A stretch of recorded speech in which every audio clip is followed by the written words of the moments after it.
There's a medical revolution that's happening all around us, and it's one that's going to help us conquer some of society's most dreaded conditions, including cancer. The revolution is called angiogenesis, and it's based on our body's ability to grow blood vessels. So why should we care about blood vessels? Well, the human body is literally packed with them, 60,000 miles in a typical adult. So lined up end to end, they would actually form a line that could circle the Earth twice. The smallest blood vessels are called capillaries. We've got 19 billion of them in our bodies. These are the vessels of life, and as I'll show you, they can also be the vessels of death. One remarkable thing about blood vessels is their ability to adapt to whatever environment they're in. So, for example, in the liver, they form channels to detoxify blood. In lungs, they line air sacs for gas exchange. In muscles, they corkscrew to allow muscles to contract without cutting off circulation. And in nerves, they course like power cables, keeping those nerves alive. And we get all these blood vessels when we're actually still in the womb. And what this means is that as adults, blood vessels don't normally grow, except in a few special circumstances. In women, blood vessels grow every month to build the lining of the uterus. During pregnancy, they form the connection between mom and baby, the placenta. And during wound healing after injury, they grow underneath the scab to help heal the wound. And here they are, hundreds of blood vessels growing towards the center of the wound to help heal it.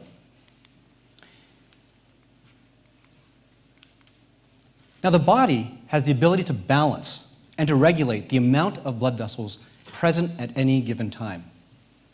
So as a lot of things in life, it's really all about balance.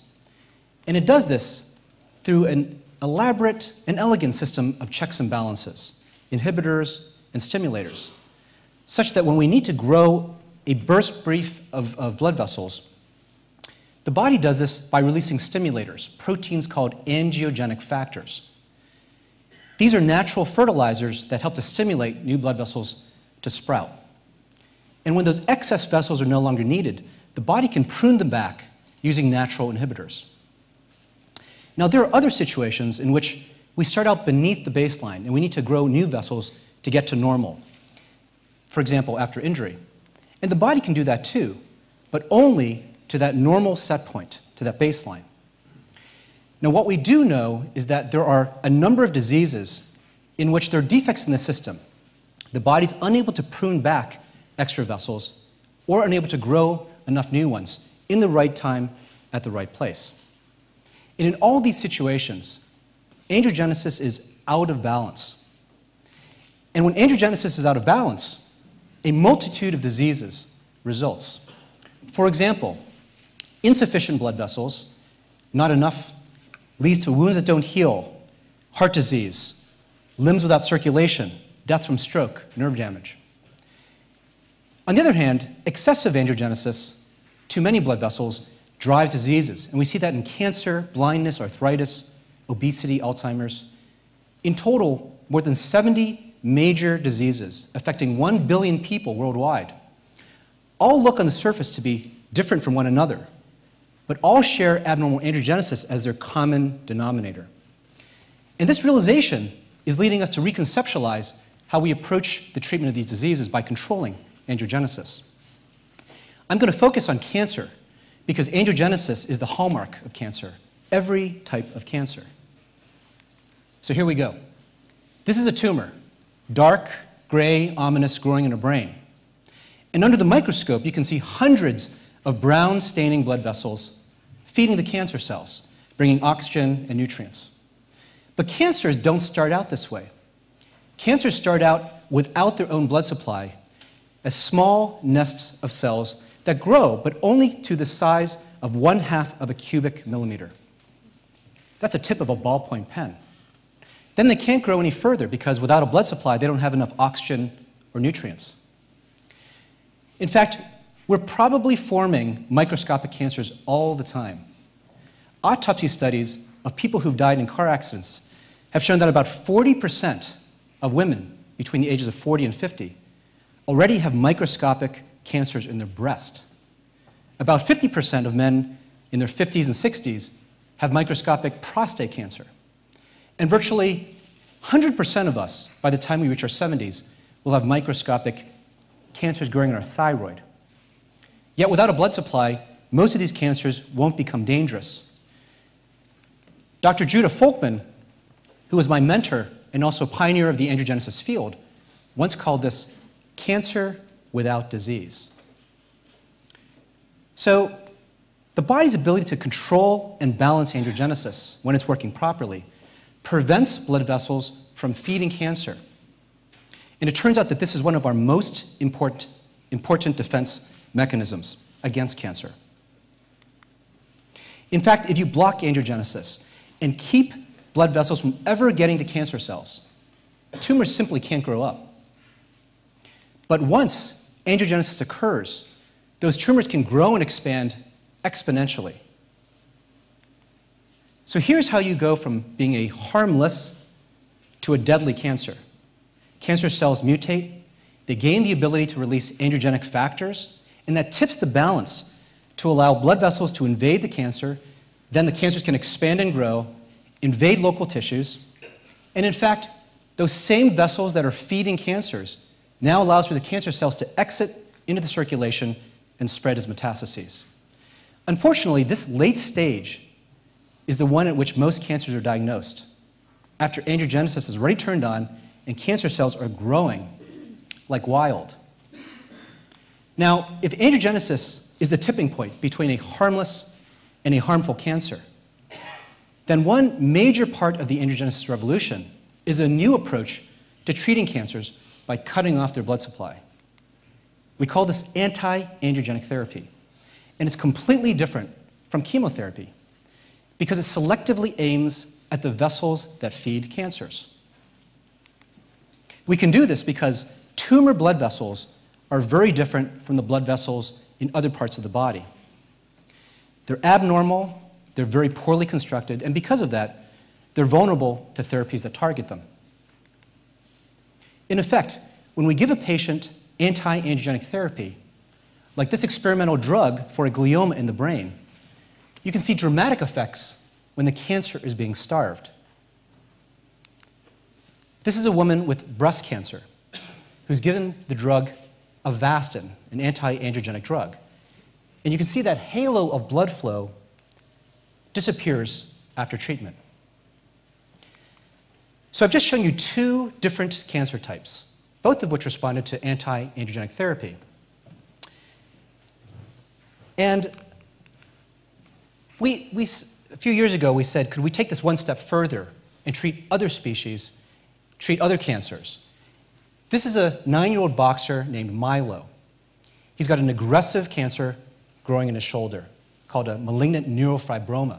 It's already invaded into his lungs. His veterinarian gave him 3 months to live. So we created an anti-angiogenic cocktail of drugs that could be mixed into his dog food, and also a cream that could be applied over the tumor. Within a few weeks, we saw that we could slow the tumor growth down, and ultimately, we were able to extend Milo's life by 6 times what the veterinarian had predicted, all with good quality of life. Since then, we've treated over 600 dogs. We've achieved about a 60% response rate and improved survival for many of these pets that were about to be euthanized.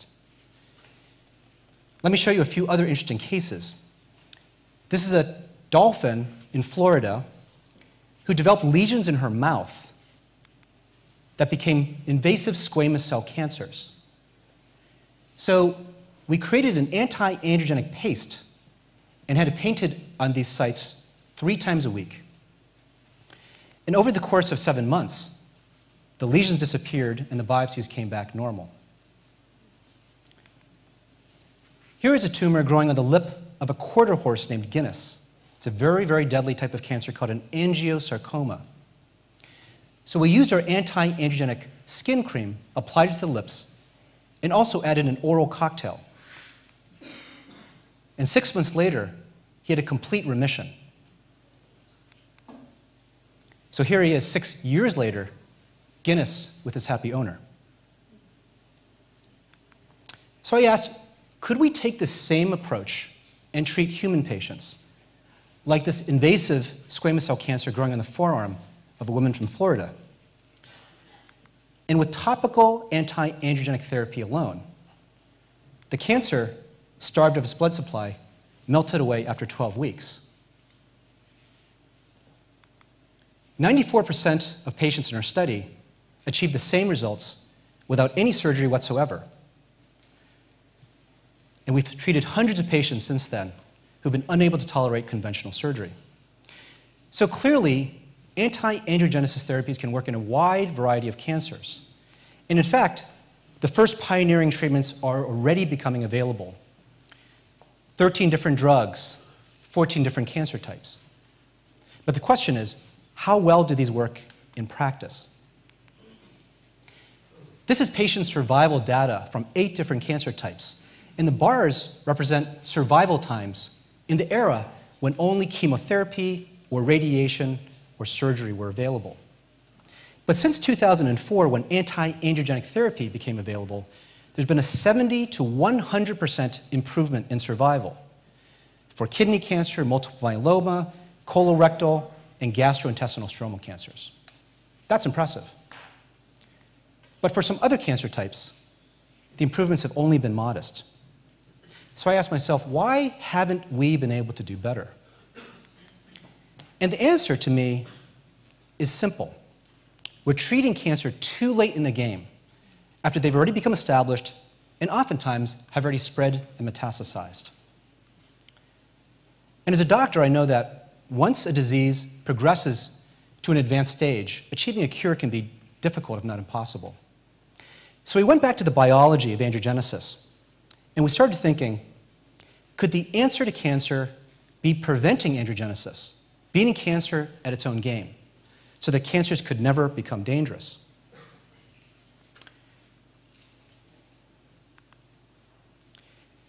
And in order to look for a way of preventing cancers, we went back to cancer's causes. And I was really intrigued to find that diet accounts for 30 to 35% of all environmentally caused cancers. So the obvious thing to think would be, well, what can we strip out and eliminate from the diet? But we took the exact opposite point of view, and we asked, what can we add to the diet that's naturally anti-angiogenic, that could boost the body's natural defense systems and beat back those the vessels that are feeding cancers? In other words, can we eat to starve cancer? And the answer is yes, and I'm going to show you how. Our search has taken us to the market, to the farm, to the spice cabinet. Because what we've discovered is that Mother Nature has laced a large number of foods, beverages, and herbs with naturally occurring inhibitors of angiogenesis. This is a test that we developed for angiogenesis. In the center, you can see a ring, and there are hundreds of blood vessels to grow out in a starburst pattern. We can use the system then to test for dietary factors at concentrations attainable by eating. Here's what we found when we tested red grapes. The active ingredient is resveratrol. It's also present in red wine. You can see that it inhibits angiogenesis by 60%. This is what happens when we added an extract from strawberries. It potently inhibits angiogenesis. An extract from soybeans. And here is our growing list of anti-angiogenic foods and beverages that we're interested in studying. And for each of these foods, we believe that there are different potencies within different strains and varieties. And we want to measure this because, well, while you're eating an apple or drinking tea, why not select the most potent one for cancer prevention? Let me just show you some of our research with green tea.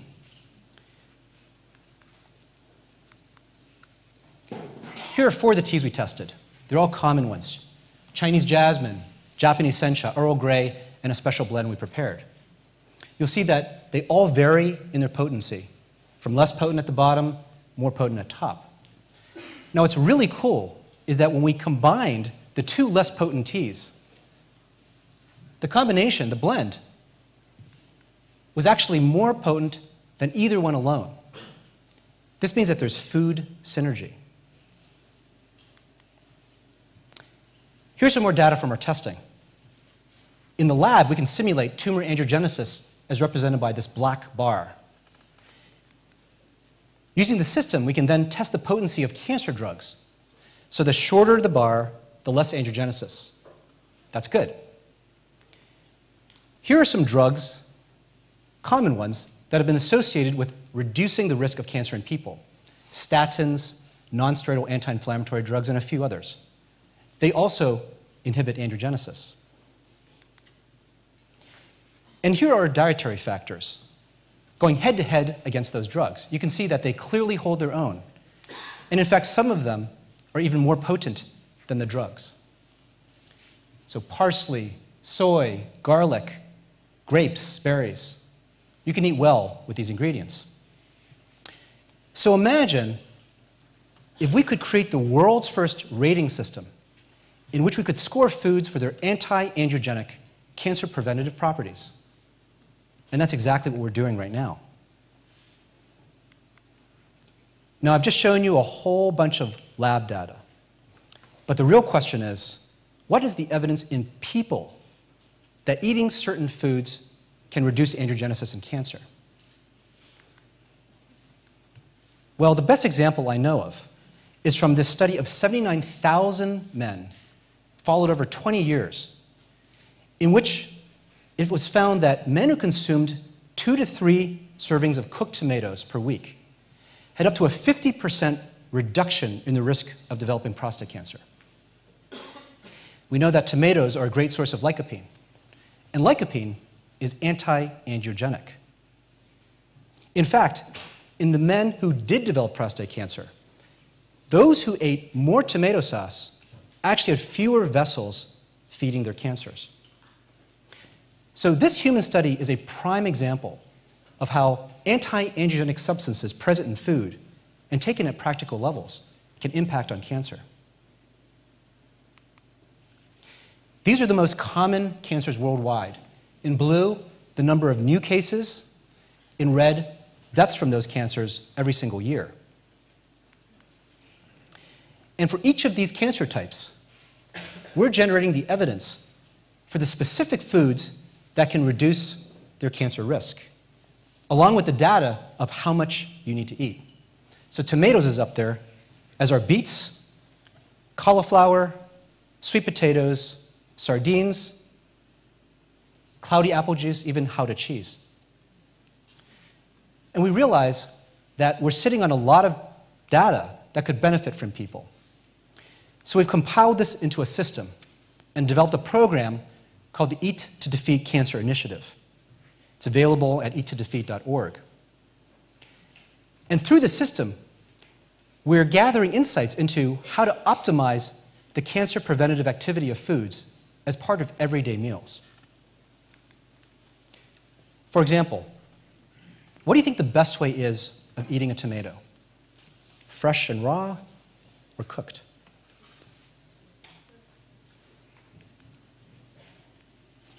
Well, the amount of anti-angiogenic lycopene actually goes up 50% after a quick saute for 2 minutes. And it goes up even further if you simmer for at least 15 minutes. And that's in the tomato itself. So what happens when we consume that cooked tomato? Well, the lycopene goes up in the blood. But get this, if you cook that tomato in olive oil, the absorption goes up 2.3 times. Let me just share with you some other examples of how data can be turned into practical use. So everyone's got their own favorite apples, but which of these do you think might be the most potent for cancer prevention?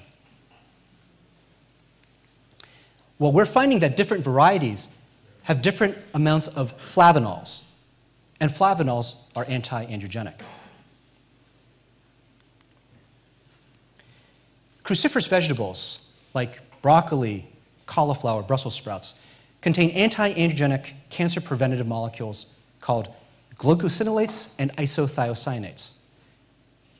So here's a question. What's the best way of cooking these vegetables?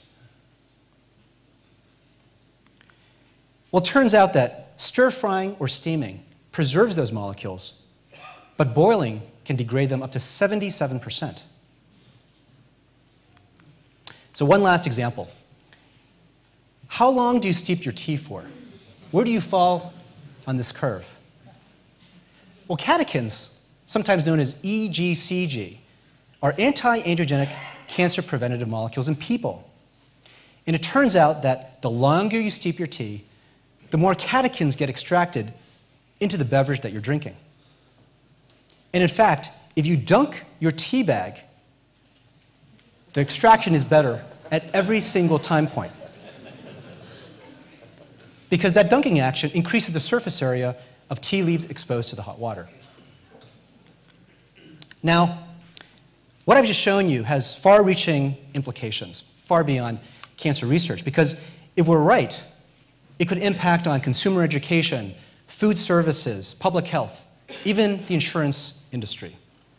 And in fact, some insurance companies are already beginning to think along these lines because they know that cancer prevention can ultimately save them money in healthcare costs.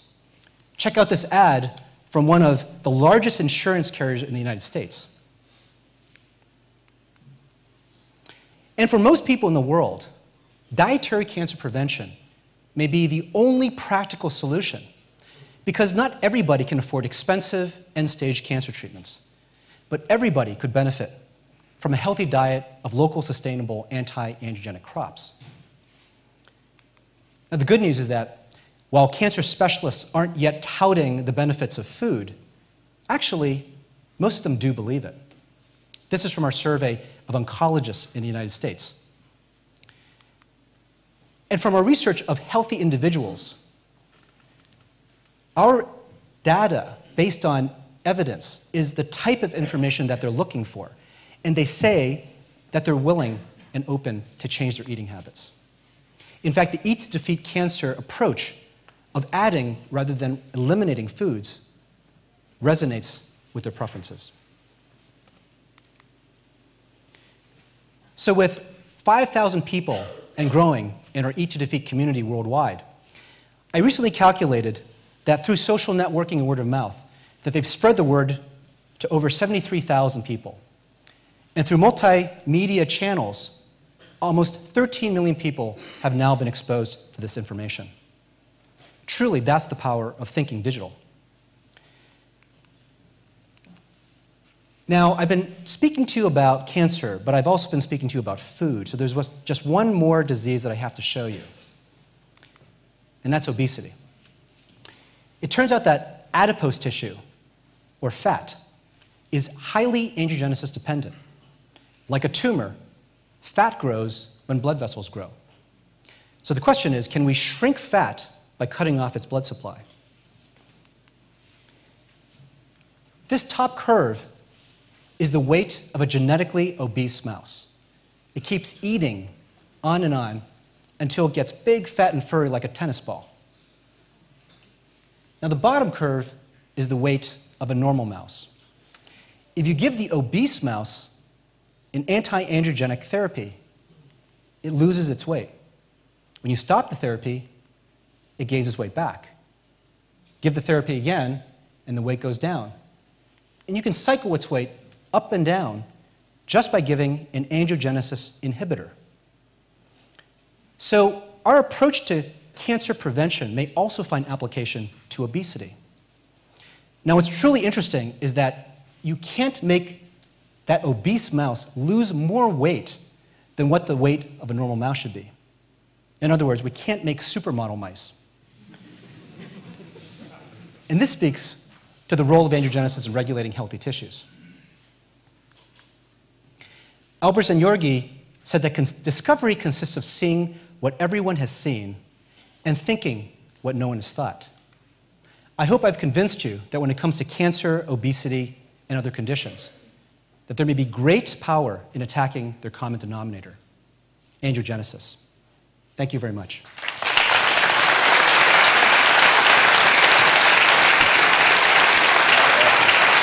That was amazing. That was really, really great.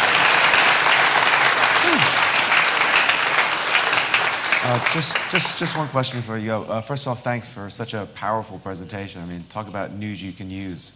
That was amazing. So one thing is, just on some of the practical things, you talked about sort of 2 to 3 cooked tomatoes for prostate cancer, or helping to prevent prostate cancer. Why not say 20 to 30? Does it tail off on the other side once you get beyond a certain critical number? Well, we don't know that yet. Okay. I think that our approach is really about what are things that are practical to do, because it's not just about things to change the way we live. It's got to be things that we like to do. So it's got to be tasty and something we can actually incorporate into our own lives. So 2 to 3 cooked tomatoes a week is good. Maybe more is better, but there's probably a certain limit. Moderation is probably key. And what about like a lycopene pill or a resveratrol pill? Does it depend on the food? Is there something beyond just simply the chemical? So that's a very interesting issue. And there have been studies shown comparing tomatoes given to experimental animals versus lycopene as a pure form. And it turns out that even though you can give lycopene at 10 times the level of what's found in the tomato extract, the tomato extract will beat the cancer prevention and the inhibition of angiogenesis and the reduction of cancer growth every single time.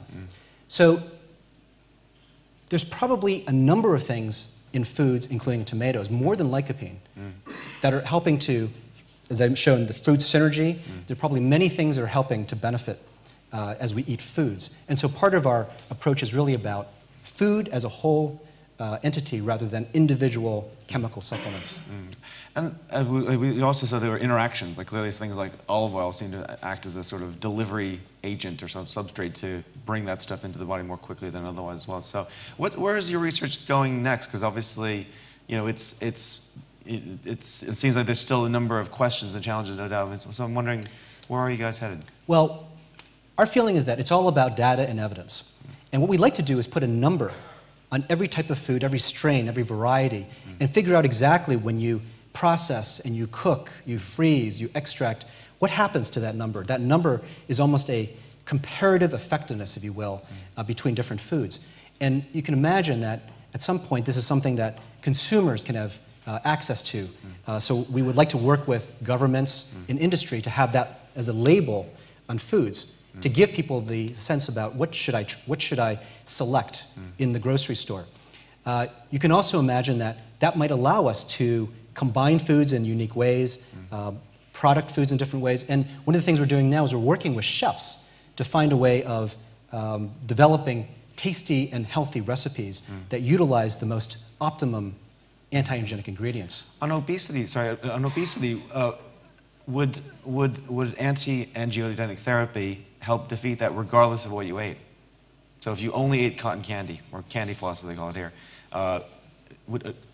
would therapy like that still defeat that, or is that tough to say? We don't know that yet, but okay. We're taking people who want to volunteer for that study. One of the things that we're doing actually is, in parallel to these studies, we actually want to try to get this word out, to unroll this. And this is why we think that there's true power in social networking. This is the kind of information that people can use right now. It's all about prevention. It's things that you do as part of everyday life. And we're trying to find better ways of having interactivity with consumers. Ultimately, this is about what we can all do as people, as users, as consumers, rather than what you have to go to a doctor for and get a prescription. And so if there's ways that we can scale this up very quickly using digital technology, that's what we're really hoping for. And have you found yourself being uninvited to pharmaceutical conferences now? Because it seems there are some companies that must be scared about some of the data you're showing up. Well, they may be intimidated, but they're also very interested. Okay. And I think that everything that we're doing here really goes and piggybacks on top of the several decades of research that went into all the drugs that I showed you earlier. Okay. So this is a very exciting field, and we're just at the tip of it. So the list of foods, well, we found that at eattodefeat.org. Yes. Okay, and your foundation is just angio.org, right? The foundation is angio.org, okay. And the initiative is eattodefeat.org. Great. Thank you very much. You're welcome. Cheers. Thank you.